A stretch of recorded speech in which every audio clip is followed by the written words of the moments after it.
జై శ్రీకృష్ణ 2024 ఆంధ్రప్రదేశ్ సార్వత్రిక ఎన్నికల్లో విజయం సాధించినటువంటి కూటమి అభ్యర్థులందరికీ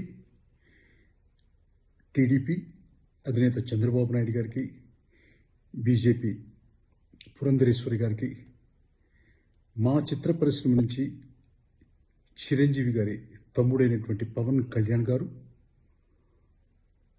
10 సంవత్సరాల తర్వాత 21 సీట్లు తీసుకొని 21 సీట్లు గెలిచారు అంటేనే ఒక కొత్త అధ్యాయానికి తెరలేపారు.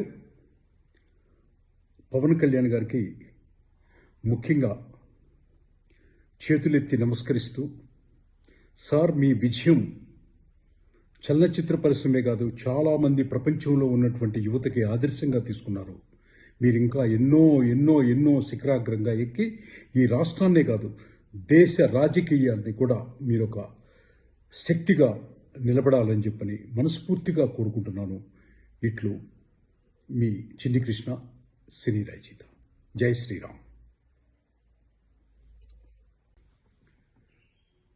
జై శ్రీకృష్ణ 2024 ఆంధ్రప్రదేశ్ సార్వత్రిక ఎన్నికల్లో విజయం సాధించినటువంటి కూటమి అభ్యర్థులందరికీ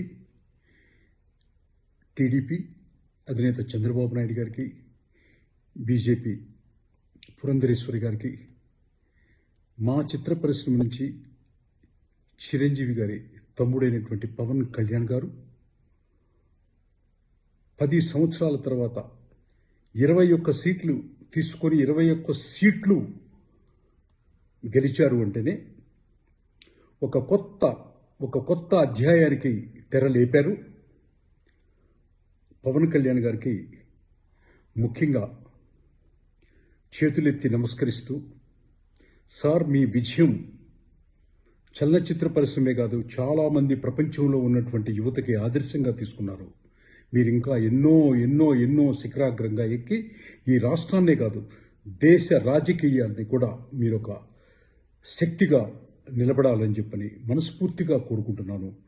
ఇట్లు మీ చిన్ని కృష్ణ, సినీ రచయిత. జై శ్రీరామ్.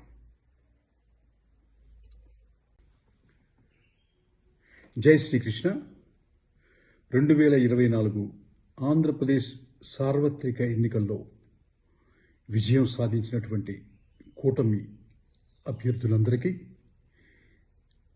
టీడీపీ అధినేత చంద్రబాబు నాయుడు గారికి, బీజేపీ పురంధరేశ్వరి గారికి, మా చిత్ర పరిశ్రమ నుంచి చిరంజీవి గారి తమ్ముడైనటువంటి పవన్ కళ్యాణ్ గారు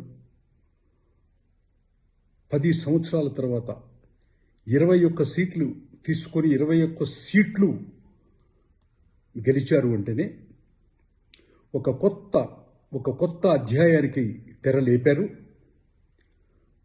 పవన్ కళ్యాణ్ గారికి ముఖ్యంగా చేతులెత్తి నమస్కరిస్తూ, సార్ మీ విజయం చలనచిత్ర పరిశ్రమే కాదు చాలామంది ప్రపంచంలో ఉన్నటువంటి యువతకి ఆదర్శంగా తీసుకున్నారు.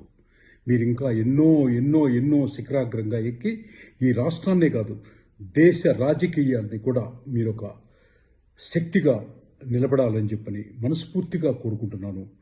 ఇట్లు మీ చిన్ని కృష్ణ, సినీ రచయిత. జై శ్రీరామ్.